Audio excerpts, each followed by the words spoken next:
ассалому алайкум бинандаҳои азизу арҷманд. ҳоло ба таваҷҷӯҳи шумо барномаи мусоҳибаи рӯз аз телевизиони симои шаҳри Панҷакен. ба ҳамагон маълум аст ки бо иқдому дастгирии бевоситаи асосгузори сулҳу ваҳдати миллӣ, пешвои миллат, президенти ҷумҳурии Тоҷикистон муҳтарам Имомалӣ Раҳмон қонун дар бораи ҷашну маросим дар ҷумҳурии Тоҷикистон қабул гардид ва пас он ба ин қонун тағйиру иловаҳои гуногун ворид шуд. оё қонуни мазкур дар қаламрави шаҳру деҳоти Панҷакен чӣ тавр амалӣ мешавад? бо мақсади шарҳу изоҳ ва татбиқи қонуни мазкур мо ба барномаи мусоҳибаи рӯз Парвез Амонзода, мудири бахши дин ва танзими ҷашну маросими мақомоти иҷроияи маҳаллӣ ҳокимияти давлатии шаҳри Панҷакен ва инчунин ба ин барнома мо сархатиби масҷиди ҷомеи марказӣ ба номи Муҳаммади Башорои шаҳри Панҷакен Муҳаммад Амин Ғафурзодаро даъват кардем то пиромони рафти иҷрои ин қонун ва дигар масъалаҳое ки ба пешгирии зиёдаравӣ ҳангоми баргузорӣ ҷашну маросим ва дигар маъракаҳои мардумӣ ба мушоҳида мерасад, андешаҳои худро баён созанд. Парвез Амонзода, лутфан мегуфтед ки дар давоми 5 моҳи сифаришуда аз тарафи бахш ва намояндагиҳои шумо дар ҷамоатҳои диҳот вобаста ба иҷрои қонуни ҷумҳурии Тоҷикистон дар бораи танзими ҷашну маросим дар ҷумҳурии Тоҷикистон кадом тадбирҳои мушаххас андешида шуданд? Марҳамат. 19 июни соли 2025 қонуни ҷумҳурии Тоҷикистон дар бораи танзими ҷашну маросим дар ҷумҳурии Тоҷикистон дар таҳрири нав қабул гардид ки қонуни мазкур тартиби гузарондани ҷашну маросимро муайян карда ба ҳифзи арзишҳои асили фарҳанги миллӣ, пешгирии хурофоту таассуб, баланд бардоштани маънавиёт ва сатҳи иҷтимоии иқтисодии мардуми ҷумҳурии Тоҷикистон равона гардидааст. бахши дин ва танзиму ҷашну маросими мақомоти иҷроии маҳаллии ҳокимияти давлати шаҳри Панҷакен дар ду самт фаъолият менамоем, самти дин ва самти ҷашну маросимҳо. ман мехостам камтар дар оид дар самти дин маълумот диҳам. дар ҷумҳурии Тоҷикистон фазои динӣ хеле дуруст ба роҳ монда шудааст. аз ҷумла ҷашни 1310-солагии имоми аъзам соли 2009 бо ташаббуси асосгузори сулҳу ваҳдати миллӣ, пешвои миллат, президенти ҷумҳурии Тоҷикистон муҳтарам Имомалӣ Раҳмон ҷашн гирифта шуд. ҳамзамон маркази исломшуносӣ дар ҷумҳурии Тоҷикистон, донишгоҳи исломӣ, кумитаи дин, танзими ҷашну маросим ки оид ба самти дин фаъолият менамоянд. ҳамзамон қонуни ҷумҳурии Тоҷикистон дар бораи озодии виҷдон ва иттиҳодиёи динӣ низ консепсияи давлатии оид дар соҳаи дин, инчунин ҳамасола рӯзҳои иди Қурбон ва иди Рамазон дар қаламрави ҷумҳурии Тоҷикистон рӯзи истироҳат буда ҳамин талабот риоя карда шуда ҷашн гирифта мешавад. дар ҳудуди шаҳру деҳоти Панҷакен як масҷиди марказӣ, 8 масҷиди ҷомеъ ва 130 масҷиди панҷвақта расман ба қайд гирифта шудааст ки фазои динӣ хеле дуруст ба роҳ монда, шароит фароҳам барои тоату ибодат бисёр фароҳам мебошад. қонуни ҷумҳурии Тоҷикистон дар бораи танзими ҷашну маросим дар ҷумҳурии Тоҷикистон саривақтӣ буда қонуни мазкур қонуни миллӣ мебошад.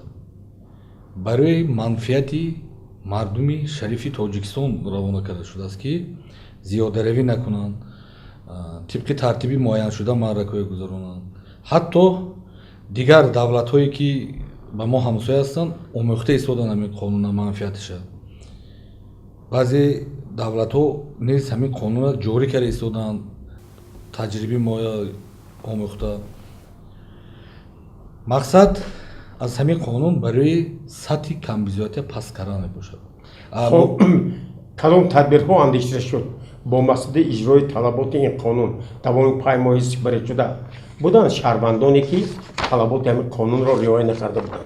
البته در 6 ماه سال جاری در حدود شهر و دیهات پنجکین 25 پروتکل‌های حقوق ویرانکنی ماموری از جانب متصدیان ترتیب داده شده برای بررسی به سود ارسال کرده شد که طبق قانون سود جریمه معین نموده جزای ماموری نیز همین پروتکل‌ها در وقت برگزاری کدام معرکه‌ها ترتیب داده شد؟ اساساً برای آگاه نکردن کمیسیا بله. همزمان معرکه‌های منع شدگی از آن جمله فاتحه توی یا اینکه توی فرسانی یا اینکه توی قبول کنی یا اینکه معرکه چیل یا اینکه معرکه سال معرکه عزاداری که به دادن تمام پیش بینی شده است رعایت نشده. حاجی طالبان هم بود پروتکل‌ها؟ نه، سال گذشته بود. امسال پیش از سفر حج ما با حج روندگان صحبت گذرانده دستخطاشون همشون رو گرفتیم. عموما اولی امسال اگر که قانونشکنی نیست. حاجی اوشی حاجی طالبان وابسته به حج عموما پروتکل حقوق ویرانکنی نشده است، چونکه از جانب متصدیان کاربری پرزور کرده شده این سمت. هم طبق سپارش رئیس کمیسی دومی تنظیم جشن و مراسم مقامات اجرایی حاکم دولت شهر محترم رئیس شهر ما در این سمت کاربری رو خیلی درست براهموندیم. همزمان دیها به دیها مسجد به مسجد محله به محله نیز ما با گروه کاری با استقامت کنندگان نیز واقعی صحبت‌های سودمند گذراندیم که خیلی تاثیربخش بود. مردم درست درک کردن محیط قانون رو در آینده باز این پرزور کرده میشه. مثلا محمد امین غفارزاده از نگاه دین اسلام درباره برگزاری جشن و مراسم معرکه‌های مردمی چه اندیشه و ملاحظات دارید؟ چی باید کرد که مردم ما به زیاده‌روی راه ندهند، معرکه‌هایشان کم خرج باشد و هیچگاه به نمایشکاری دست نزنند؟ مردم کهن‌بنیاد تاجیکستان در اصل به مانند دیگر مردم دنیا صاحب جشن و مراسم و عرف و عادت‌های مخصوص خود می‌باشند.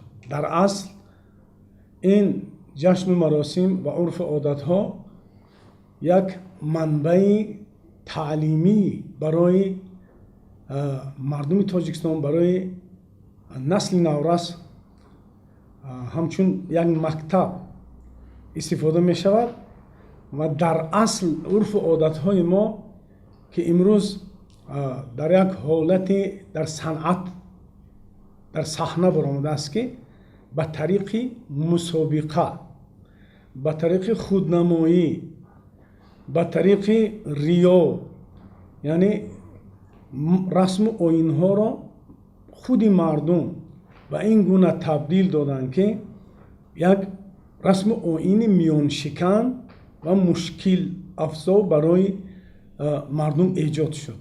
در اصل چنین نبود. در اصل اگر خواه از نگاه فرهنگ اسلامی، خواه از فرهنگ ملی اگر نگاه میکنیم تا این درجه اسرافکاری ها در معرکه ها در مراسم ها دیده نمیشد. این یک واهمه به طریق مسابقه انجام داده شد در بین مردم به طریق خودنمایی و ریاکاری. خوشبختانه 8 یونی سال 2007 با تشبث و ابتکار پیشوای ملت قانون تنظیم و جشن و مراسم امضا گذاشته شد و با به عمل برآمدن این قانون در جمهوری ما بسیار پیشروی ها پیش راهی اسرافکاری ها را گرفتن شد و مردم از یک خراجات های بی‌عقلانه، یک خراجات های ریاکاری، خودنمایی خیلی دور شدند و با همین راه خوشبختانه حکومت تاجیکستان پیشروی ملت ما با ابتکار اون کس صد این راه اسرافکاری ها برقرار شد و همچنان از نگاه اسلام چنین است که مثلا در تمام کارها اسرافکاری ها هم خطرناک و هم حرام است. مثلا در همون عباره آمده است که فالاسراف فی الاکل و شرب فوق الطاقه الجسمیه ضرر و خطر و حرام و الاعتدال هو المطلوب. یعنی در همین خوردن و نوشیدن هم اگر ما اسرافکاری رو انجام دهیم، اگر این هم ضرر و هم خطر و هم حرام است، لیکن اعتدال در آن، اعتدال این خوب است. چون که پیغمبر اسلام در یک حدیث میگویند که خیر الامور اوسطها، بهترین کارها مابینش است. یک شاعر گفته است که آب هرچی زلال و صاف است، از خوردن مول بس ملال است. گرچه که آب اونقدر انسان در هنگام تشنگی است بسیار میخواهد آب نوشد، لیکن همون آبم اون درجه که بالا رفت افراط شد اون دلپذیر میشود. بنابر همین از نگاه اسلام خداوند در قرآن آمده که میفرماید در سوره اعراف که استغفر بالله و کلوا واشربوا ولا تسرفوا انه لا يحب المسرفین، و خورید و نوشید و اسراف نکنید و خداوند اسرافکاران رو دوست نمی‌دارد. و این در تفسیر ابن کثیر چنین آمده است که ابن جریج این آیت را میگوید که به شأن ثابت ابن قیس شماس نازل شده است. او یک باغ داشت پر از خرما و خود قرار داد که تمام امروز مردم را از خرما سیر میکنم و اعلان نویست تمام مردم آمدن از صبح صادق تا وقتی شام تمام خرماهایش را به مردم تقسیم کرده داد و بگاه برای خودش یک دانه خرما هم باقی نگذاشت. خداوند این آیت را نازل کرد که بلا تسرفوا انه لا يحب المسرفین، یعنی اسراف نکنید که خداوند اسرافکاران را دوست نمی‌دارد. بنابر همین شاعر میگوید که به دخل و خرج خویش هر دم نظر کن، چو دخلت نیست خرج آهسته تر کن.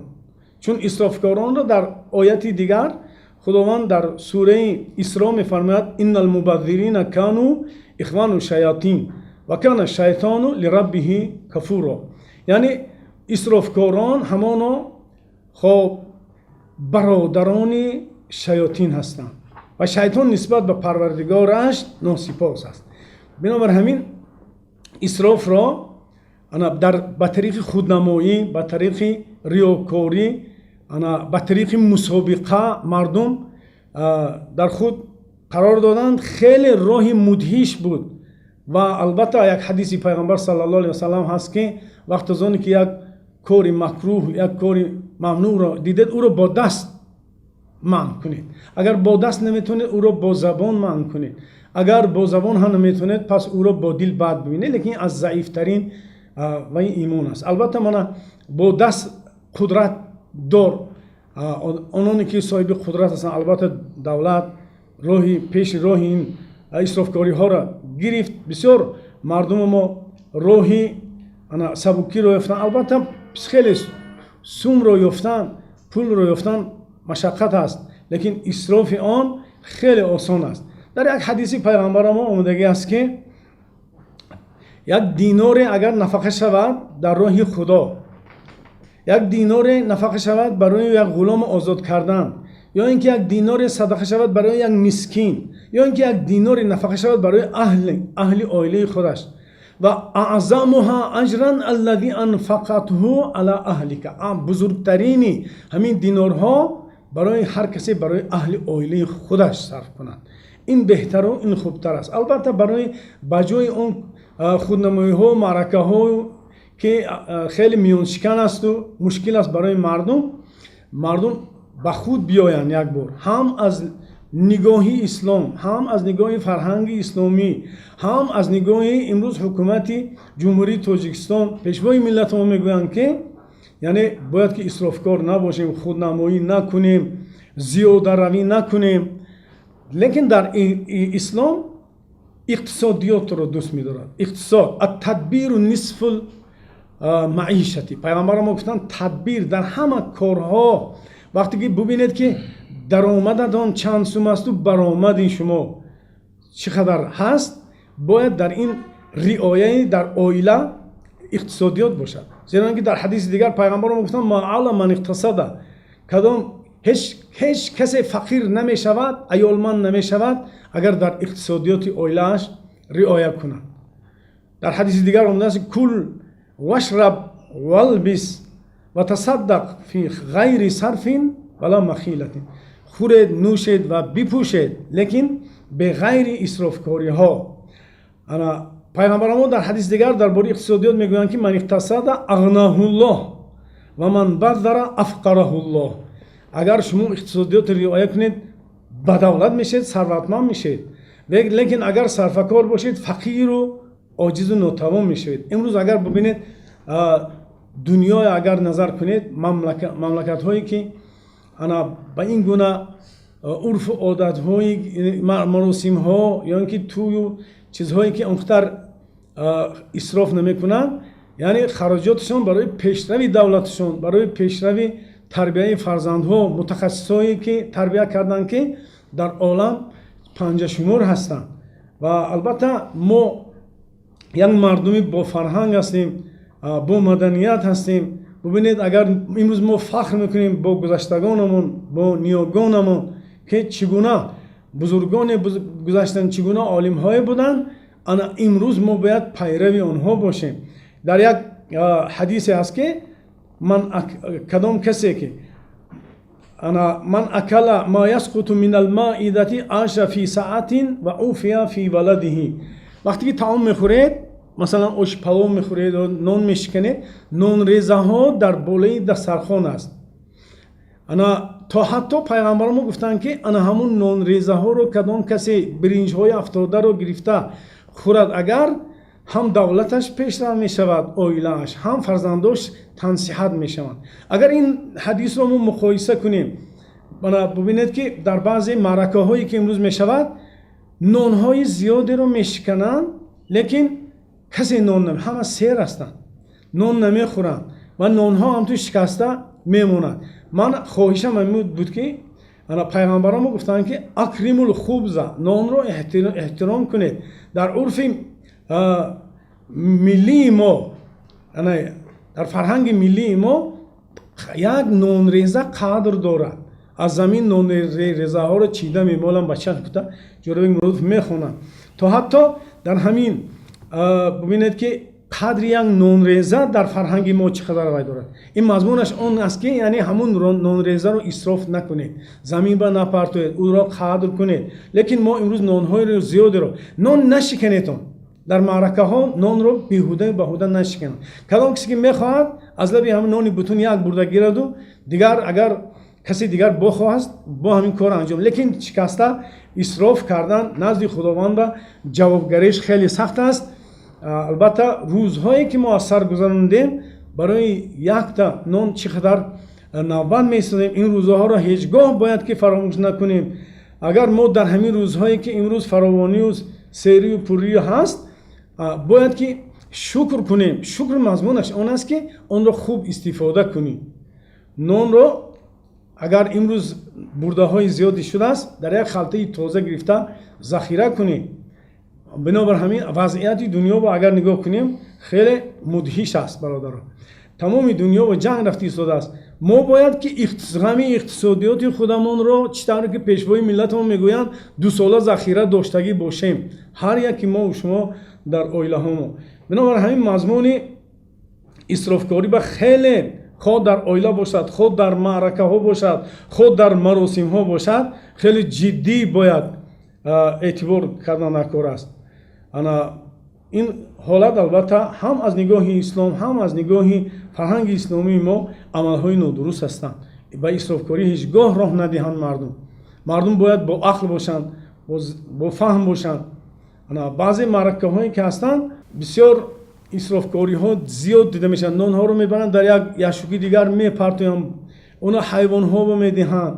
بنابراین مثلا آش زیادی میکنند، طعام زیادی. بله زیادتی همون اندازه این که مثال مقرر شده است برای چند کس خوراک آماده کرده میشد، همون اندازه باید کرده شود. حاضر هوا گرم است، در حال ҳолати вайроншавӣ туршавӣ хӯрок мешавад. Бисёр ҳамин ба илтимоси мо ҳамин буд ки ҳамчун ходимони дин мавзӯи исрофкорӣ ин бисёр дар назди худованд азобаш сахт аст. Бинобар ҳамин хеле ҷиддӣ рафтор кардан дар кора ин масъала. ҳоло мавсими маъракаҳост, махсусан дар шаҳри Панҷакин ва дар деҳаҳо. аз рӯи қонун соатҳои маъракаҳо чӣ хел муайян шудааст? мардум бояд ҳамин соатҳоро риоя кунанд. ҳастанд нафароне ки худсарона маъракаҳоро дар соатҳои пешбининашуда баргузор мекунанд. дар ҳудуди шаҳру деҳоти Панҷакин махсусан маъракаҳои азодорӣ хеле нисбати дигар солҳо ба тартиб даромада шудагӣ. махсусан маъракаи азодорӣ 3 рӯз солҳои пеш ҳам ҷумагӣ буд, ҳам панҷшанбегӣ буд, ҳам якшанбегӣ, ҳам 27 ҳамин хел чизо буд нест. хушбахтона моҳияти қонуна аҳолии шаҳри деҳоти Панҷакин хуб дарк карданд. маъракаҳои сол буд, чил буд, бо додани таом, бо иштироки ҳозир маъракаҳое ки вобаста ба азодорӣ аст бетаом шуда истодааст. дар тамоми масъали рӯзи ҷаноза ҳам таом намекунанд, додани хайрот нест. ҳамзамон дар 40 сола низ таом нест. ҳамин хел ҳамин талабот риоя мешавад. албатта масалан маъракаҳои мо масалан дар шаҳр аслан рӯзи шанбе якшанбе соати чанд бояд ки маъракаҳо оғоз ёбад? дар моддаи 16 қонуни ҷумҳурии Тоҷикистон дар бораи танзими ҷашну маросим дар ҷумҳурии Тоҷикистон тӯи маъракаҳо дар шаҳрҳо дар рӯзҳои истироҳатӣ аз соати 8 то соати 22 ва дар рӯзҳои корӣ аз соати 18 то соати 22 дар шаҳраку деҳот аз ҷумла шаҳраку тобеи деҳот шаҳр дар рӯзҳои истироҳатӣ аз 1 апрел то 31 октябр аз соати 6 то соати 22 аз 1 ноябр то 31 март аз соати 8 то соати 22 ва дар рӯзҳои корӣ аз соати 18 то соати 22 гузаронида мешаванд ки талабот риоя мешавад. албатта талабот риоя мешавад. қонуншиканӣ шуда не ин дар масъалаи вақт ба умуман қонуншиканӣ муайян накардагем. дар ҷамоатҳои деҳот сармутахассисҳо ҳастанд оид ба дин ва танзиму ҷашну маросим. дар маҳаллаҳо раисои кумитаҳои маҳал фаъолияти онҳо чӣ хел аст дар ҷамоат? албатта фаъолияти хуб доранд. маъракаҳоро рафта назорат мекунанд. албатта раисои ҷамоатҳои деҳот, раисои маҳаллаҳои деҳот, раисои кумитаҳои маҳаллаҳои шаҳр ба пуррагӣ дар ҳудудашон ки маърака шуд ҳам маъракаҳои азодорӣ ё ин ки маъракаҳои хурсандӣ ба пуррагӣ назорат карда мешавад. хоб ман ба ҳарди шумо як савол дорам. мақсади асосии қабули ҳамин қонун ин пеш аз ҳама камхарҷ кардани ҷашну маросимҳо, яъне мардум бояд хароҷоти зиёдӣ накунад. вале муҳтарам Парвез Амонзода, муҳтарам Муҳаммад Амин Ғафурзода дар масъалаи масалан фармоиши тарабхонаҳо, фармоиши овозхонҳо, истифода аз марказҳои хизматрасонӣ барои домоду арӯс, махсусан ба иҷора гирифтани пироҳан ва дигар сару либосҳо, мардум мегӯянд ки нархҳо хеле қимат ҳастанд. чӣ бояд кард мо ҳамин барои нисбатан паст кардани нархҳо ҳамин баъзе тадбирҳоро амалӣ кунем? албатта нисбати ин масъала аз ҷониби роҳбарияти мақомоти иҷроия корбарӣ рафта истодааст. ман як пешниҳод дорам ки дар моҳҳои минбаъда бо мутасаддиёи ҳамин кор муассисаҳои хизматрасон соҳибкоро боз як мизи мудаввар ташкил кардан дар кор бо ҳамон суҳбат намуда бигзор раисҳои маҳаллаҳо иштирок кунанд, бигзор ҳамон соҳибои маъракаҳо иштирок кунанд. баъд як масъалае ки мардуми мо баъзан сухан мегӯянд, ҳамин маъракаҳои занона мегӯянд дар ҳамин таъзияхонаҳо ҳоло беҳбудиро талаб мекунанд. ҳамҷа мушкилӣ чи аст? хай дар кумитаҳои маҳал ва ҷамоатҳо шӯрои занҳо амал менамояд. Албатта оиди масъала низ ва ё корбарӣ карда истоданд, лекин ҳаст ба пуррагӣ иҷро шуда наистост. Баъзе ҷоҳо деҳҳои дурдаст ки масофаҳошон дур аст, дар ҳамон ҷо ҳаст. агар корбарӣ шавад, тарғиботу ташвиқот шавад нисбати нафароне ки ба қонуншиканиҳо дар ин сам роҳ медиҳанд, чораҳо андешида шавад, ҳамин масъалаҳо ба танзим медавад. Албатта мо аз ҷониби мақомоти иҷроия гурӯҳи корӣ таъсис дода шудагӣ нақшаҳои корӣ тасдиқ карда шудааст. Гурӯҳи корӣ деҳа ба деҳа, маҳалла ба маҳалла, масҷид ба масҷид, хона ба хона мо низ оиди кории ташвиқотӣ ҳамин усулҳоро ба роҳ монда истодем. он самара дод, натиҷа дод. Албатта самара дод. Нисбатан беҳтар шуд. Албатта дар баъзе деҳаҳо умуман намедонистанд оиди талаботҳои қонуни мазкур фаҳмонида дода шуд. Пешравӣ дар ҳамин самт хеле назаррас аст. Дар оянда идома дода мешавад. албатта бо нимсолаи дуюм нақша чорабино тасдиқ карда шуда аз ҷониби раиси шаҳр. Гурӯҳи корӣ боз усули деҳа ба деҳа, маҳалла ба маҳалла, хона ба хона, ҳатто дар масҷидҳо ҳам баромад. албатта мо масҷид ба масҷид нақша дорем, бо намозгузорон, бо истиқоматкунандагон, бо занҳо ба пуррагӣ суҳбату вохӯриҳо гузаронда шуд. ташаккур. Муҳаммад Амин Ғаффорзода, аз нигоҳи ислом агар нархро худсарона баланд кунанд ки ба зиёни мардум бошад, чӣ гуфта шудааст? дар як ҳадиси пайғамбар саллаллоҳу алайҳи васалам омадаги ки ҳар касе ки дар бозорҳо мегардад ва барои нархро боло кардан амалиёт анҷом медиҳад, ӯро худованд бисёр дар азоби мудҳиш дар рӯзи қиёмат дар мобайни дӯзах мемонад. бинобар ҳамин ҳар қадар ки дар бозорҳо дар давраи ҳазрати умар бо дурра мегаштанд, ҳар касе ки нарх боло мекард, баъзе аз тарозу мезад, онҳоро дурра мезиданд. ин дар даври ҳазрати умар буд. лекин мо алҳамдулиллоҳ ҳама мусулмон ҳастем. мо бояд аз худо битарсем, барои он ки ҳар як амале ки мекунем ин подош дорад, хоҳ дар дунё, хоҳ дар охират. мо ки мусулмон ҳастем бояд аз худо битарсем ва ҳар қадаме ки мегузорем он қадамонро андеша карда устувор гузорем ки лағзиш надошта бошад, хоҳ дар назди ҳукумат, хоҳ дар назди худованд. бинобар ҳамин албатта ин маросимҳо, маросимҳои тӯӣ ё ки мотамӣ, барои тӯй кардан ҳар як шахс омодагӣ дорад, омодагӣ мекунад ки ният дорад ки иншоаллоҳ фарзандамро издивоҷ мекунам ё ки лекин маросими мотамӣ ногаҳон мешавад. ногаҳон мардуми мо аксаран дар муҳоҷират ҳастанд. баъзеҳо падара худашон воситаи пайдо кардани нафақаи аҳлу оилаба ҳастанд. як худое накарда бемор мешавад ё меафтад, як чизи дигар мешавад, фавт мешавад. пас вақте ки инҷо омад, барои ӯ анакнун баъзе урфу одатҳои хеле миёншикане ки дар байни мардум аз нигоҳи маросимҳои динӣ худашон пайдо кардан, на шариат онро фармудааст, анҷом медиҳанд ва ба хотири мардум шуда бисёр исрофкориҳо мекунанд. махсусан оши сари тахта мегӯям дар 3 рӯз ё ин ки 40 ё 6 моҳа, сол, оши сол медиҳанд. аз нигоҳи ислом чӣ хел аст? аз нигоҳи мазҳаби ҳанафӣ чӣ гуна аст?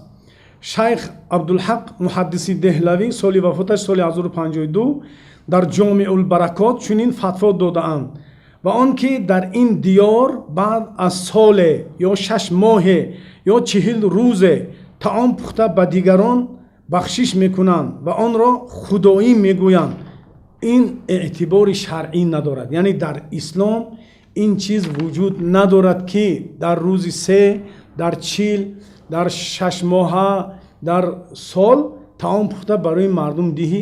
ягон асоси шаръӣ на аз қуръону на ҳадису на аз нигоҳи мазҳаб вуҷуд надорад. ва фақиҳи муътабари ҳанафӣ аллома ибни обидини шомӣ вафоташ 1252 дар китоби раддулмухтор ки яке аз беҳтарин китобҳои мазҳаби ҳанафӣ дар масъала ба шумор меравад, ки бо номи ҳошияи ибни обидин низ машҳур аст. дар рӯзи ҷаноза аз тарафи аҳли хонаводаи майит пухтан ва ба ҳозирон пешниҳод кардани таомро макрӯҳ ва бидъати қабеҳ ҳукм намудааст. яъне ҳам макрӯҳ аст, ҳам бидъати қабеҳ, яъне ин бисёр кори ношоиста аст. агар он ятим дошта бошад, ин ҳаққи ятим ба шумор меравад, ҳаққи ятима хӯрдан ҳаром мешавад, макрӯҳ ҳам намешавад. бинобар ҳамин дар мусибатхонаҳо онҷо тӯю сурур нест, ки онҷо зиёфат кунанд, дег монанду ош монанд. донишманди бузурги ҳанафӣ Камолиддин Сивосӣ, ки бештар чун имом ибни ҳумом шинохта мешавад, дар Фатҳулқадир чунин фатво додааст: ва юкраҳу иттиходу зияфати мин аттаами мин аҳли лмайити лианнаҳу шуриа фи сурури вала фи шурур ва ҳия бидъатун мустақбаҳатун. яъне ин донишманди бузурги ҳанафӣ ҳам мегӯяд, ки дар рӯзи мусибат дег монда таом дода барои мардум ош додан ин ношоиста аст ва нораво аст ва то ҳатто ҳаром ҳам гуфта мешавад агар фарзандош ятим бошад, барои ин ки ин дег монда таом додан дар рӯзи хурсандиҳо аст, дар рӯзи сурур, дар рӯзи тӯй аст. ҳамчунин дар фатвои ҳиндия дар олами илм ҳамчун фатвои оламгирӣ шинохта шудааст. шайх Низом ва ҷамии уламои ҳанафӣ муштаракан фатво доданд, ки ва юкраҳу лҷулус ала боби дори ва ма юснау фи билади лаҷам мин фуршил бусуд ва ла юбаҳу иттиходу зияфати инда саласати айямин каза фи татархония.